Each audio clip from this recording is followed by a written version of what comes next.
안녕하세요, 르노 세닉입니다. 기다리던 모델이었습니다. 예전에 르노 조에가 있었죠. 조에 이후에 제대로 된 전기차는 세닉이 나왔습니다. 조에랑 다르게 세닉 같은 경우에는 완전히 르노의 새로운 플랫폼으로 제작이 된 차량입니다. 일단 이 레이아웃 보이시나요? 대시보드에 있는 이 전체 레이아웃, 앞으로 나올 르노 차량에는 이런 식으로 레이아웃, 새로운 레이아웃을 지금 이 화면으로 지금 보시고 계시는 거예요. 오히려 이게 센터에 길게 디스플레이가 되어 있으니까 좀 더 새로운 느낌의, 변화돼서 그런지 모르겠죠, 새로운 느낌인 것 같아요. 터치감도 아주 좋아요. 예전 느낌의 르노의 디스플레이가 아니에요. 완전히 바뀌었습니다. 그리고 내비게이션은 T맵 내비게이션이 적용되어 있고요. 그리고 UI도 완전히 시인성도 좋고 속도계 계기판이 아주 큼지막하게 들어가 있고 화려합니다. 계기판 자체가 아주 화려하고 디스플레이가 여러가지 화면으로 쪼개서 다양하게 만들어 놨지만 전체적인 정보를 한꺼번에 보여주는 화면도 하나 필요하겠다라는 생각을 좀 하긴 했습니다. 국도길을 지나고 있는데 기존 차량들 스티어링 회전수보다 3분의 1 수준으로 짧아요. 유턴할 때 와인딩길에서 아주 재밌게 탈 수 있는 차. 르노 같은 경우는 내연기관의 고성능차, F1 기술을 가진 차량, 그런 수식어가 따르기 때문에 빠릿빠릿하고요, 아주 재밌는 차량이 되지 않을까라는 생각을 해봅니다. 차체의 크기는 화면을 보시면 아시겠지만 준전형 컴팩트 SUV라고 그러는데 그냥 컴팩트 SUV 정도. 차체 크기는 그냥 보면 셀토스랑 크기는 비슷하겠다라는 생각은 들어요. 전기차 플랫폼이다 보니까 뒷자리 공간도 아주 널찍하게 생겼고요. C타입 충전 단자가 뒷자리에도 2개가 있고요. 여기도 2개 있나? 네, 2개 있네. 이 차가 충전 속도가 130kW로 고속 충전을 할 수 있는 차량입니다. 배터리가 87kWh의 배터리 용량을 가졌는데 중국산이 아니에요. LG 에너지 솔루션의 NCM 배터리, 인산철 배터리죠. 예, 인산철 배터리가 적용이 되어 있습니다.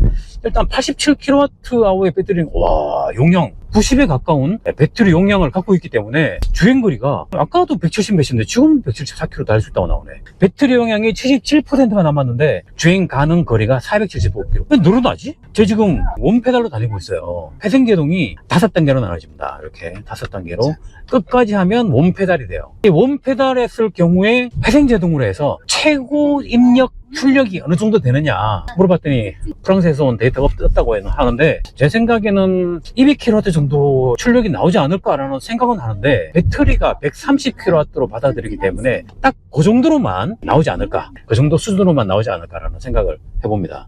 재원상 주행 가능 거리가 460km인데 실제로는 거의 500km 이상, 한 600km 정도 달릴 수 있지 않을까 정도로 꽤 많은 주행 거리를 보여주는 것 같아요. 날씨가 좀 더워서 그런지 모르겠지만 주행거리 성능은 나쁘지 않습니다. 급속 충전 시에 20에서 80%까지 충전을 하는데 한 34분 정도면 충전이 된다고 그러네요. 실내 재질은 재활용 소재가 24% 이상 적용됐기 때문에 아주 친환경, 전기차라 친환경이긴 하지만 실내 재질까지 친환경까지 갖춘 그런 차량이라고 보시면 될 것 같아요. 이 차체의 길이가 4470mm, 그리고 전 폭이 1865mm, 그 전고가 1590mm. 차체 크기만 봐도 셀토스와 비슷한 크기가 되지 않을까 라는 생각이 드네요. 그리고 파노라마 루프 같은 경우에는 솔라베이가 적용이 되어 있습니다. 단계별로 해서 포르쉐에서 적용됐던 파노라마 루프에 그처럼 이 단계별로 해서 화면이 단계가 착착착착착 하면서 10차단까지 되는지는 모르겠지만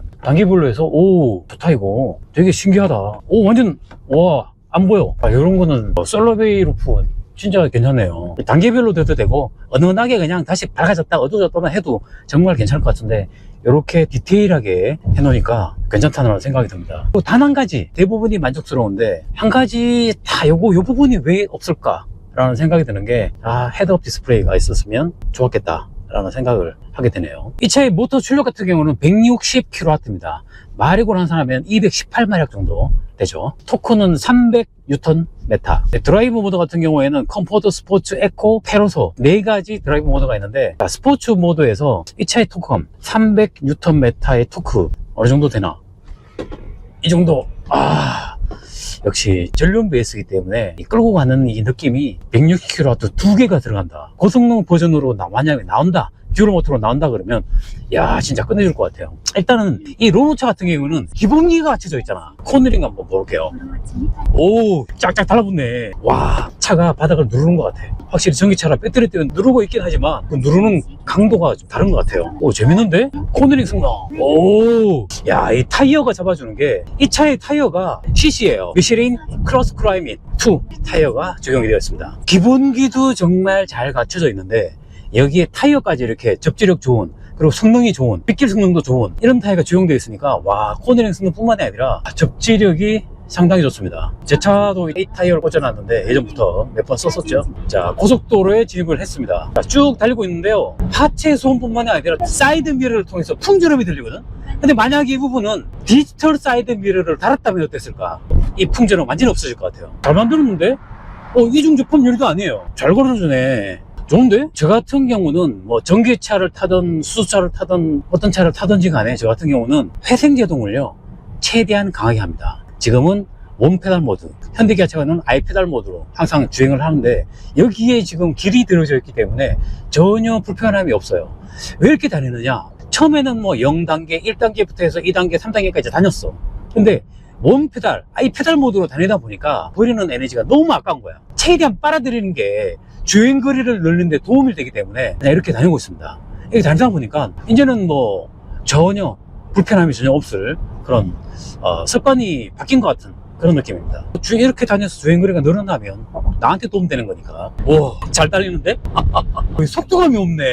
속도감이 없다는 거는 고속 주행에서의 안정감이 그만큼 받쳐준다, 뛰어나다는 거예요. 와인딩에서도 괜찮고 고속 주행 중에도 나쁘지 않은 이 정도의 기본기를 갖췄다 그러면 듀얼 모터로 해서 고성능 차로 만들어도 절대 뒤지지 않는 차량이 되지 않을까. 이 기본기가 받쳐주네. 오디오는 또 하만 카든 오디오가 들어가 있네요. 드라이브 모드는 이렇게 멀티 센서로 누르면 이렇게 바꿀 수가 있어요. 스포츠 12인치 가로형 디스플레이, 12인치 사료형 디스플레이가 적용되어 있습니다. 사료 형태의 디스플레이가 그 내비게이션 화면에서 앞으로 주행해야 될 길을 미리 인지할 수 있기 때문에 이 내비게이션으로서는 훨씬 좋은 것 같아요. 사료 형태의 모니터가 화면도 크고 이전 느낌이 아니야. 완전히 새롭게 바뀐 그런 모습입니다. 야, 화면 UI 되게 좋은데? 터치감도 그냥 스마트폰을 터치하는 듯한 그런 느낌입니다. 그리고 디지털 룸미러 기존하고 좀 다르긴 하죠. 약간 정사각형에다가 화면이 틀이 좀 있어. 이 메뉴를 누르게 되잖아요. 그러면 지금까지와 좀 다른 화면이 아래 위로 기능들이 너무 많아. 이렇게 조절할 수 있는 기능까지 갖춰진 디지털 룸미러 적용되어 있습니다. 실내도 이렇게 알칸타라 재질로 살짝 포인트를 줘놨고요. 고성능차 나온 느낌. 218마력이면 완전 고성능차는 아니지만 만약 이 차가 듀얼 모터가 나온다 그러면 진짜 이거는 고성능차가 되겠죠. 400마력이 넘는 차량이 되니까. 차 무게에 비해서 이 차 공차 중량에 비해서 출력은 나쁘지 않은 출력이다. 기존 전기차에서 218마력이라 그러면 적당한 수준이다 얘기를 할 수 있겠지만 모든 전기차들이 대부분이 배터리 무게 때문에 2톤이 넘어가거든요. 이 차는 무게가 아까 보니까 뭐 2톤이 살짝 안 되는 정도의 무게를 가지고 있습니다. 무게 대비해서 출력이 낮은 수치가 아닌 거예요. 어떻게 보면 내연기관차 무게의 218마력이라는 높은 수치잖아요. 그러니까 그 정도 수준의 출력이 아닐까. 어떻게 보면 아반떼 N라인 정도 출력으로 봐야겠네. 아반떼는 좀 더 가볍나? 아무튼 출력뿐만 아니라 치고 나가 느끼면 싱글 모터이기 때문에 부드러워요. 쭉 부드럽게 치고 나갑니다. 가속력 좋다. 와 너무 잘 나가는데? 그냥 부드럽게 쭉 밀고 나가네. 최대한 G포스를 느낄 수 없게 쭉 밀고 나가요. 속도감을 안 줘요. 오, 하체도 좋아. 야, 그냥 이렇게 밟고 다녀도 전비가 kWh당 5.1km 현재 나와 있어요. 이 장거리 주행을 준비 테스트를 한번 해봐야 될 것 같아요. 나쁘지 않은데? 일단 배터리 용량이 크다 보니까 주행 가는 거리가 아주 깁니다. 차량 가격이 정확히 정해지지는 않았지만 보조금을 받으면 최저가로 해서 하게 되면 한 4천 초중반, 4,300 정도 되지 않을까라고 얘기를 하는데 이 차 같은 경우에는 높은 사양이란 말이에요. 그러면 더 비싸지는데 가격을 조금 더 낮추면 되지 않을까 그런 생각이 좀 들거든요. 살짝 아쉽습니다. 가격적인 부분에서는 가성비가 조금 부족하지 않나 라는 생각이 드네요. 일단 뭐 우리가 많이 접해본 현대 기아차 기준으로 일단은 본다 그러면 V2L은 없거든요. 앞으로 아마 V2L도 이 차에 적용이 될 가능성이 높아진다고 합니다. 언젠간 되겠죠. 그리고 실내가 디자인이 역시 전기차다 보니까 터널 활용을 최대한 한 것 같아요. 나올 건 나오고 들어갈 건 들어가고 치고 빠지는 게 참 확실하네. 오, 깊다. 한참 들어가네. 와, 여기 여성들이 타기에 여기 송이 백도 들어가겠어. 이게 바닥이 엄청 넓어요. 예를 들어서 아이오닉 5 같은 경우에는 이 부분을 그냥 뚫어버렸잖아. 평평하게 뚫지 않고 센터 터널처럼 이렇게 라인을 만들어서 가운데다 한번 놓을 수 있게 수납함을 아예 만들어버렸네. 이것도 나쁘지 않네요. 그리고 컵홀더가 하나밖에 없지. 그리고 스마트폰 무선 충전 기능 여기에 디스플레이 하단에 이렇게 올리면 바로 충전이 되네요. 그리고 윈도우 스위치라든가 사이드 미러 조절 버튼 이런 부분은 기존의 르노 차에서 봤던 그런 디자인을 그대로 적용을 해놨습니다. 이왕이면 이 버튼 모양도 좀 바꿨으면 더 좋았겠죠. 이 천장을 보니까 친환경 재질이라는 게 바로 느껴집니다. 친환경 재질로 많이 적용을 해놨습니다. 오디오는 어떨래나? 오디오는요, 하만 카돈인데 꼭 보스 같아. 이 베이스를 왜 이렇게 많이 깔아놨지? 베이스가 너무 심해요. 오디오 조절 안 되나? 오디오 소리 어떻게 하는 거야? 퍼포먼스가 살아있네. 에코 모드로 해서 주행을 하면 연비 제대로 뽑아낼 것 같아요. 시트 착자감은 아주 뛰어나진 않습니다. 시트 재질은 뭔가 좀 프랑스 차 같은 느낌이 좀 있습니다. 허리를 좀 더 조여주는 버튼이 있으면 좋겠어요. 근데 요축 마사지는 있네. 아, 이거 마사지 버튼이구나. 위에 버튼을 누르니까 마사지가 작동이 됩니다. 이렇게. 근데 왜 느낌이 없지? 가운데 80km 속도에서 풀 브레이크를 한번 잡아볼게요.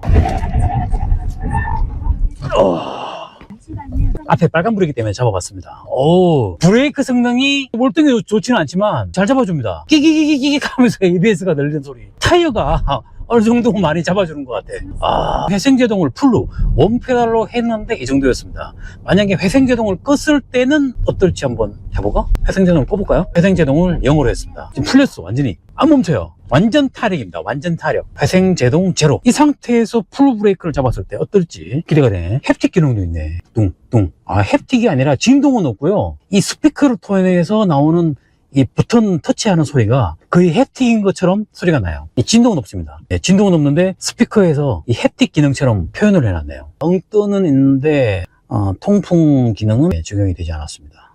90에서 풀 브레이크! 이 정도. 회생제동과 같이 적용될 때는 뭔가 좀 더 꾹 잡는 느낌이 있긴 있었어. 근데 회생제동을 완전히 끄니까 이 순수하게 브레이크 패드로만 잡다 보니까 앞이 낮아지고 뒤가 좀 뜨는 느낌 없잖아 있습니다. 하지만 잘 잡아줘요. 브레이크 성능은 나쁘진 않습니다. 괜찮네. 하지만 그래도 회생제동을 같이 켜고 다니면 킨 상태에서 브레이크 잡았을 때와 완전히 해제했을 때 브레이킹 상태는 확실히 다르다. 느낌도 다르지만 브레이킹 거리도 달라지는 것 같아요. 외형 디자인 디테일은 내려서 살펴보도록 할게요.